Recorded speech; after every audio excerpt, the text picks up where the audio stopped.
All life begins with a seed. Now pay close attention. This is a child being born of the Holy Ghost. This is the only begotten Son of God. This is not Abraham's seed. Jesus didn't come from Abraham's seed. Now he took on Abraham's seed, but he was a holy seed. No sin in him. He would not sin. He would die on the cross before he would sin against his holy Father. This is the holy seed. If you want to follow God and know what he's doing, learn the seed. Now here you can follow God. This is what God's doing. This is his children. He filled them with the Holy Ghost. This was on the day of Pentecost, and you had about 120 Christians on earth. And that's all you had.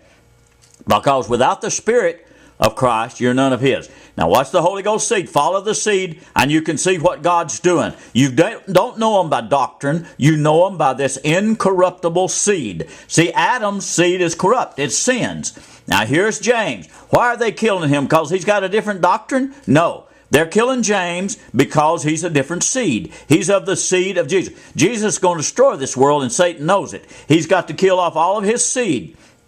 And this is James. They had two James that was apostles. This was James, the brother of John. He was a pillar in the church, and Satan had to do him in. You see them people killing him? That's Adam's seed. That's the first man, Adam. Under him all had sinned. Even Abraham and them sinned because they was under the Adam seed. Now here's Stephen, filled with the Holy Ghost. This is Adam's seed. See Adam's seed? They're killing Stephen's because they're of the corruptible seed. They are corrupted by Satan. Adam and Eve gave themselves over to Satan, and they're the serpent seed. Now you got to see the two different seeds. You're letting people fool you in the world today by doctrines and teachings and all. Satan can come up with all kinds of them, but there's only two seeds. Watch the seed. Now follow the seed. Follow the seed. Now what's happening to Peter? He's wanted dead or alive. He escaped from prison. The angel got him out. And the Catholics thought he was their first pope. He wasn't their pope. He was running from Herod. They wanted to kill him. They was going to kill him. They'd already killed James, and they was going to kill Peter. The last you read about Peter in biblical history, he was a convict. He was an escaped convict because he was a seed of Jesus Christ, and they wanted him dead or alive. And they tell us he was the first pope. The last place he would go was Rome. They was going to kill him. Now, Paul did wind up in Rome, but he was over there testifying. But Nero had his head cut off. Now, why did they kill him? They said he hadn't done nothing wrong. The King Agrippa said, if this man hadn't appealed unto Caesar, well, I'd let him go free. He done nothing wrong, like Pilate said about Jesus. I don't find no evil in him. They killed him because he's going to destroy this world, because these are the men of the Most High God, and they show us the way of salvation. It's a seed, children. Watch for the seed. Now, here's the last Christian mentioned in biblical history. This is Antipas.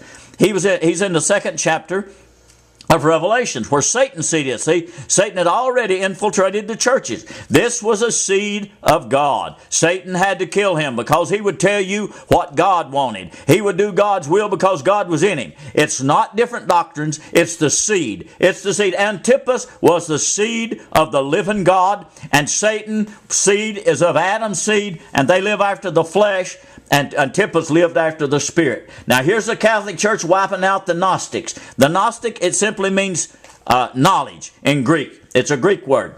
Now the Roman Church, they went after them for heresies. This is the ones that were scattered after the temple was torn down. Thomas and Philip and some of the other apostles went toward Egypt.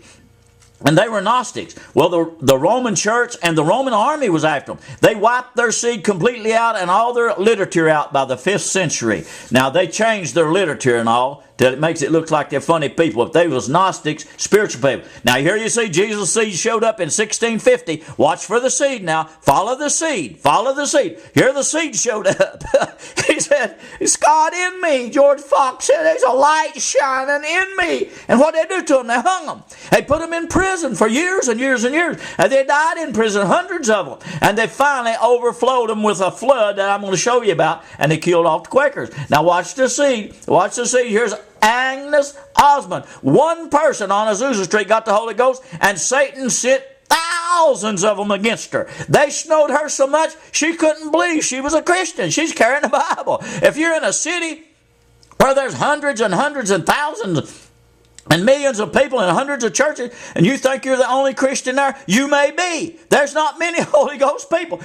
Today, the Pentecostal church is only second to the Catholic Church. The largest church. Satan built so many churches on that you can't even get the Holy Ghost in there. Now, here's a hoax. They always said Christians was fighting over the Bible. It don't have nothing to do with Christians. None of us Christians fought. This is the serpent seed. They knew who got the book controlled. And the Catholic Church was wounded. They'd been controlling by this book, but now the Protestants got it. It was a war between the Protestants and Catholics. It was all Adam's seed. This is all the serpent seed. Nothing to do with Jesus' seed fighting for a Bible. They don't fight for Bibles. John got the whole book of Revelations in one setting. We can get the Bible out of the Spirit. Now here's Hohokam. That means those who are gone. I'm going to show you how they wipe out a culture. They come over, the white Europeans come over to America. They said the only good Indian's a dead Indian. And they'd put smallpox, give them blankets that was disease, and they wiped them out. This is in the Gila Valley out in Arizona where they got old Geronimo. They wiped Geronimo out, sent him to prison down in Florida and wiped out his people. Now here's Wounded Knee. They wipe them out. But old Custer caught it one time. The Indians got together, and it wasn't women and children waiting for him at Little Bighorn, and they had to get even with them here. This is Wounded Knee. They wiped old Custer out. They had Sioux warriors and Cheyenne braves down there waiting for him. And after that, they killed them at Wounded Knee. They just shot them down like dogs, and they wipe them out. That's the way the European Puritans do. The Anglicans, the Church of England, and the Methodists, and the Baptists, and the Catholic. Now here's the way they destroy you today. Watch how they destroy the seed. This harlot sets up on many waters, because that's a flood of people. He sends a flood after you, Satan does. He's got so many people today emulating Christ. You can sit in a church and you say, I wish this meeting was over. I'd like to go somewhere and worship God. You could be a Christian. You could be Holy Ghostal. There's so many emulators out there today. So many people carrying Bibles around saying they're Christians. You can't tell a Christian today. But it's going to change pretty soon. Now here's a flood. He sent a flood.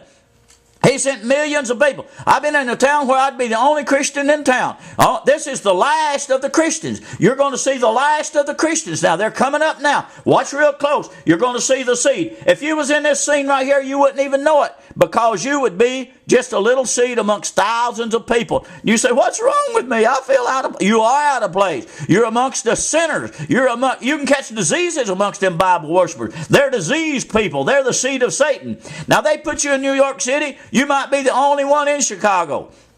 And they say, you're the only seed there. That's right. There's not many of us left. There's only a handful of Holy Ghost people left. Satan's killed us all. They put them in mental institutions. They choke them to death. This seed that choked to death, it can't get no air. They're around you. You're in a church and you say, oh, Lord, what's wrong with me? I'm out of place. You're a different seed. You're a different seed. They go after the flesh. They want the big buildings. They want the robes. And they want to sing in the choir. Now, here's Jesus transfigured. Nobody can tell how that happened. But he was a holy seed. And we're going to be transformed. You're going to see the last of the Christians now. And the Christians is coming out. And God told me in Fitzgerald, Georgia, in 1977, when I was praying for a word from God, a hole opened up in heaven. I could see the stars. And God spoke to me down through that hole. And he said, the sons of God will be manifested. Children, you that following me and hearing my voice, you get ready. God's going to be speaking. God's going to do something. And he's going to show his seed. Now listen, my voice will be heard again. He told me that day. I fell out in a trance, and God told me that his voice would be heard again in the land. This is going to be the good seed. And if you feel out of place, you could be a Christian. You could be, if you was raised by a child and God showed you things when you were little, you could belong to Jesus Christ. Watch his seed. Watch for the seed. You can see black men, white men, red men, and brown men, and Orientals, but watch for the Holy Ghost men and women. This is Jesus' seed.